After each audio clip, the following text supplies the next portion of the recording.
you listening to Unab On Air right now? If not, what are you waiting for? A new program has arrived on unabradio.com to live the English language. Are you listening to Unab On Air right now? Unab On Air will bring you news, interviews, and the best music for your Thursday afternoon. Join us at unabradio.com and enjoy the Unab On Air experience. The news, interviews, and the best music for your Thursday afternoon. Hello. Hello. How are you doing today? I am good. Tired, but good. It's been a long week. Yes. For teachers too. We are on exams week. This is what we are going to talk about today. When was the last time you presented or you took exam? When I the ECAES. When I Right. did the ECAES. I think that was the last one. Did you get prepared for the ECAES? No. Did you study for the ECAES? No. Did you take any prior course or anything, taking notes, reading about for the ECAES? I mean, I made like a kind of research to know what topics were there on the exam and what was I was going to get asked, kinda, but not really. I was checking about the percentage of students who actually get prepared for exam. I took it from an international webpage because, in Colombia, I think they haven't done this thing. Guess why? Universities like Cambridge, they publish a study developed by students. Yep. 75% of the students will fully prepare for the exam, for any exam. That's a lot. Yeah. 15% of the students were halfly prepared for the exam, and only 10% of the students had no idea about the exam.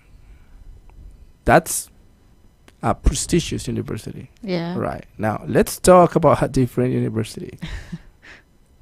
I'm not going to say the name because, But it's from here. Yeah, no, it's from the States. Oh, from States. Okay. Let's say it's a university where people go to surf and have fun. Okay. I'm not going to say the name. 85% of the students, they don't get prepared for any exam. Only 5% of the students get halfly prepared for the exam. And the rest of the students were fully prepared for the exam. Like 15. No, like 10. 15. Yeah. 15. Yeah. So if we take that study into Colombian context, what would you think would be the answer? I think it would be similar to the second one. But still, I think it kind of depends of your major. Like your degree. Okay. Because at least for me, I study visual arts, like filmmaking. And we didn't, I think that in my whole 4 or 5 years of career, I had like 3 exams. 3? Yeah. Like formal exams? Yeah, like formal exams. Paper-based and that? Yeah, like don't look at your partner. Yeah. But gotta wear the horse size. And yeah. But for the rest of it was more like how you say that, like works. You deliver works. Workshops. Yeah, workshops or for projects. Yeah, projects. We have to make like teasers, trailers, etc. And so those were like the exams. Yeah. But like formal exams, I only had like 3, and I think it was like a art history class that I had. But for the rest of classes, it was really weird. So I think that's why I never studied for exam. Well, why I am asking this, because what we are in the languages department at UNAB, we are along this week and part of the next week, we are applying exams. Yeah. And it was very curious for me. It's Thursday, so I had exam on Tuesday, another one on Wednesday. So yeah, Thursday, right? Yes, this Thursday. Time traveling. Yeah. And On radio. so I asked. Well, I applied the exam on Tuesday. It was a speaking exam, and I noticed that not many of them were aware of the context. You know, Okay. when you apply a speaking exam, basically you give a context. Okay. Speak. I mean, the About- context is this one. You are a seller, you are a customer, or you are a teacher, or you are a student, or you are a boss, and you are an employee, a person looking for a job. It's like a play. Yes, it's like a context. Yeah. You are expecting to have those students use using the expressions and things that you taught in your class, but very few of them did it. I mean, they were very good at speaking, but very few of them used the Prepare. expressions that you just Okay. taught in along these 2 months of class. So it was curious for me because I mean they have a good level of speaking. They speak very well, but they didn't include that. What they did include, it was the specific vocabulary, which is not the expressions for the speaking. The specific vocabulary and the grammar involved in that, right? Yeah. So I just I finished the exam. And I was like, with the question in my head, do they study for the test? Do they take notes and revise Or do they improvise? or improvise just based on the previous level they have and just including some new specific things but not exploring all the context? Yeah. Probably that. That was my first answer. Wednesday, I had the students, so they arrived into speaking in pairs. So they have a specific appointment, so they go into appointment and I ask them, do you study for the test? Yeah, teacher, yeah. Then you give it the context, and at the end, I was giving them, are you sure you study for the test? Yeah, I just forgot some expression. Okay, next group. And along, when the first couple finishes the exam, they get out of the classroom, and outside you have the other pairs or groups for taking the exam. So they start like passing the message. Of course. Yeah. I was asked about it, but he asked me a question. Did I study for the exam? Maybe that wasn't speaking. Blah blah blah blah. So along I was asking the students the question. The answer was changing from yeah teacher to no teacher. Honestly, no, I didn't have time. I have a weather exam. Blah blah blah. And the last student I asked, do you study for the exam? No, I don't need to. And I said, why? Okay, give me the context. And I give him the context, the situation. And he did it brilliantly. So I said, sure you didn't study? No. You know why, teacher? Because I practice in the class. Okay. So I get used to the expression, so I don't need to check up my notes and stuff. So the conclusion is, it's not that they study or not, it's how much they work in class. Yeah. Yeah. Like how much they pay attention in class. How much they pay attention in class. So that's why in the English program we offer several practices environments. So it's a student center. So we want them to prove what they really got in every single exercise.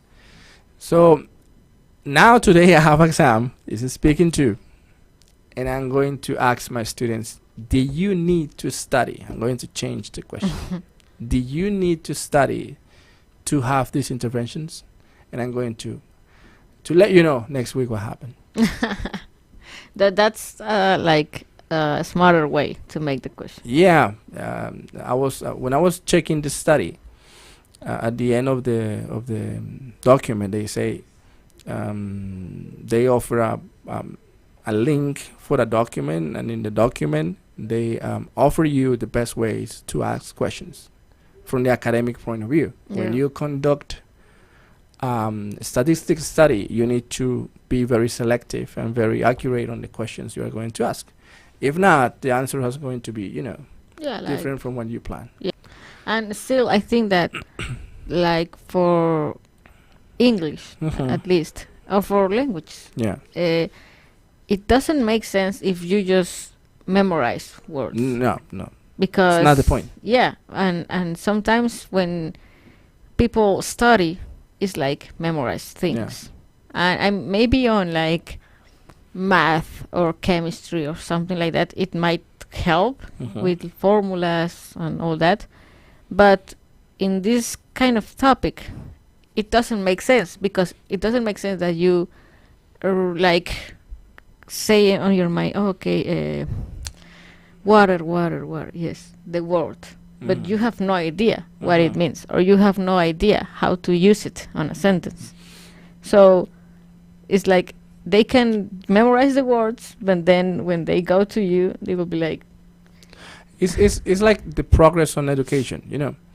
People today say that students don't have good memory. No, it's not that they don't have good memory. If they didn't have good memory, they will never memorize such an amount of lyrics from any song they want. Is memory totally necessary to teach, for example, English? Nope, it's not. Because I've done that. I given the list, like keywords of today, 10. I want you to add this list to your repertoire. Okay? Here's the list. You have 5 minutes to check them. Check them. Any new vocabulary? This one.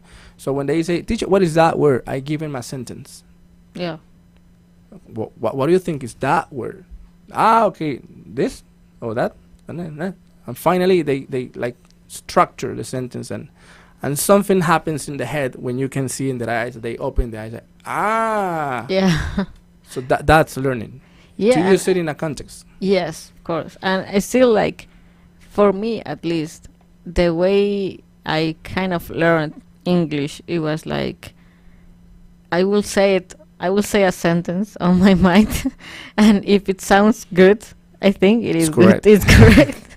Probably there are a lot of batches on my way to learn, but yeah, I mean, at least on school, that's the way I learn. I mean, because I sometimes when they make us listen to these listenings, and sometimes it's like British English and super hard to understand. So I was just like trying hard to understand at least like keywords, you know, like, and then I was like, okay, I'm going to Compile attach, it, attach all those words, and I think that what they were trying to say is this, because if I don't like make this attach, it will be just like words in the air, you know. Yeah, it happens a lot. So the last time I took exam, it was for my master's degree. It was 2.5 years ago.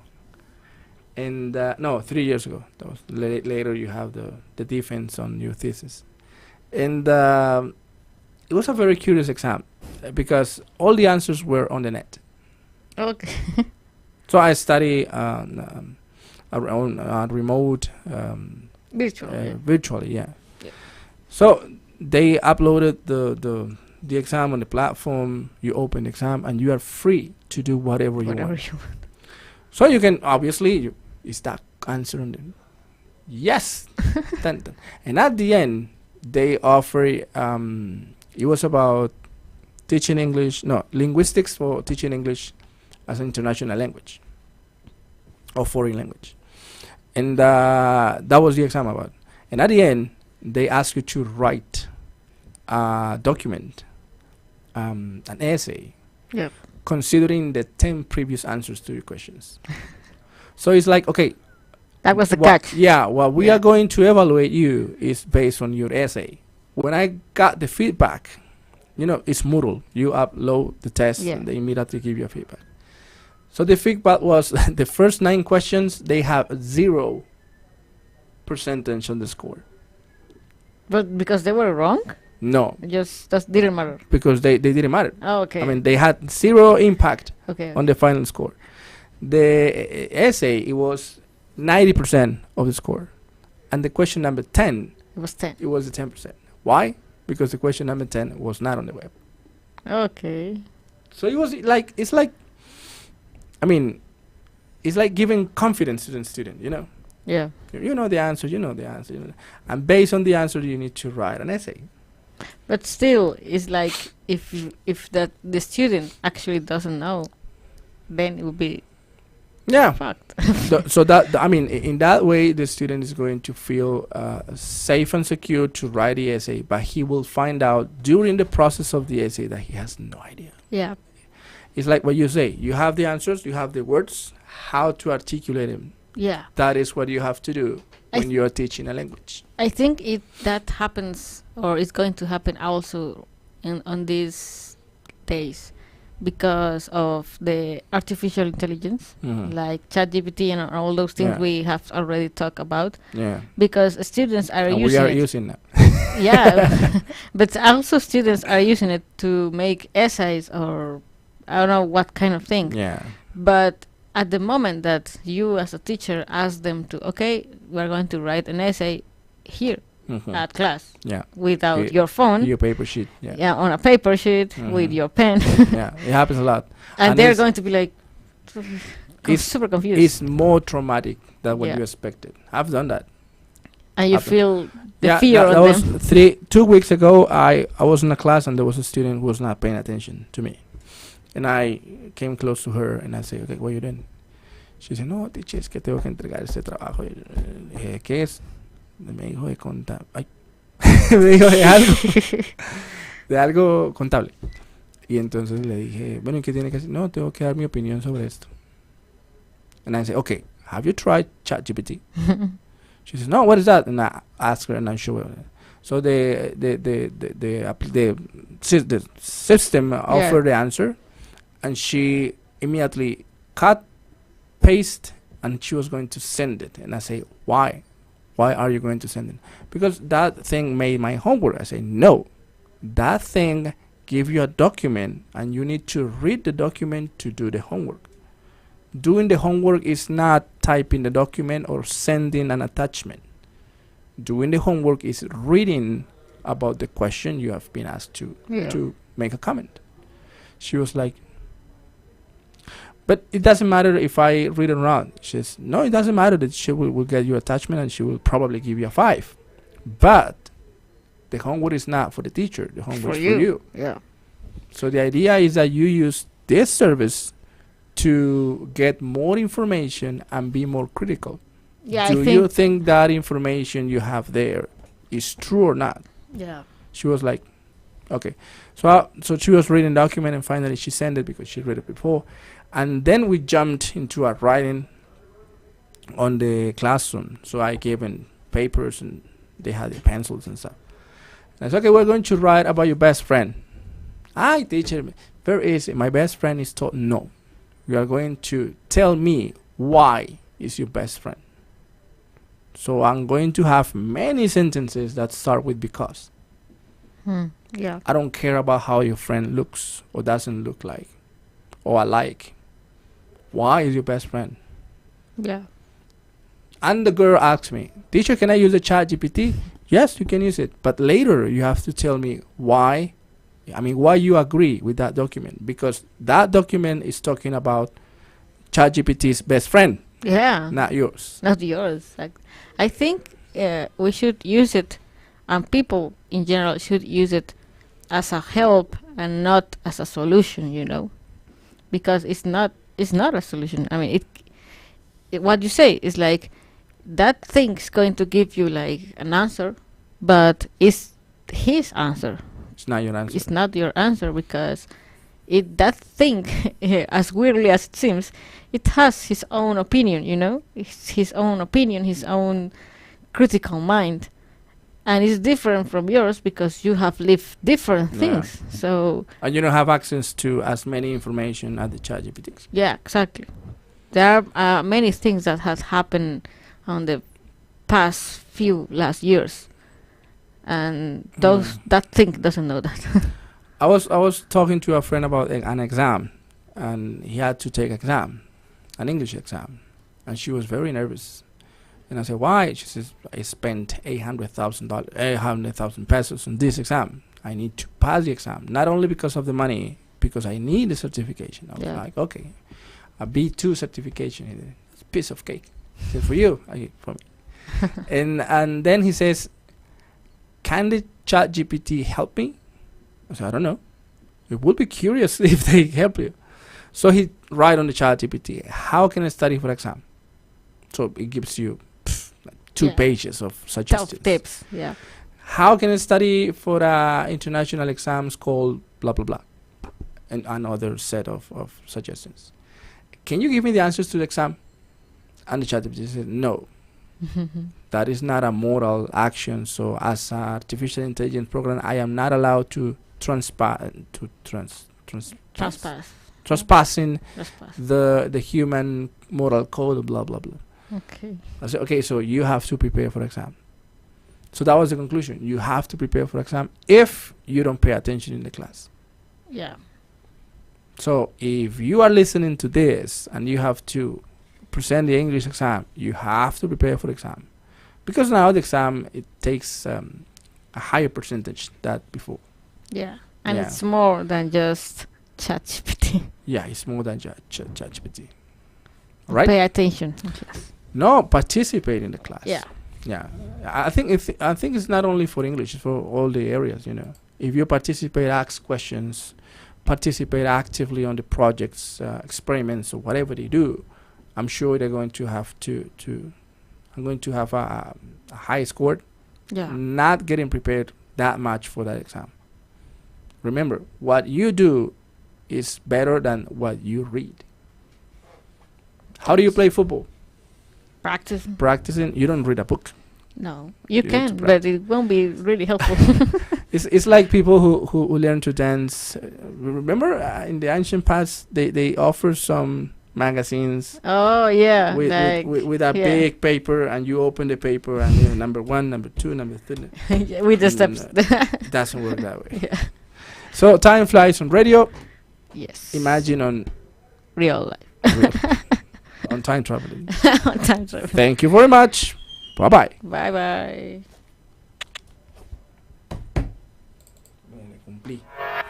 Hey, are you listening to Unab On Air right now? If not, what are you waiting for?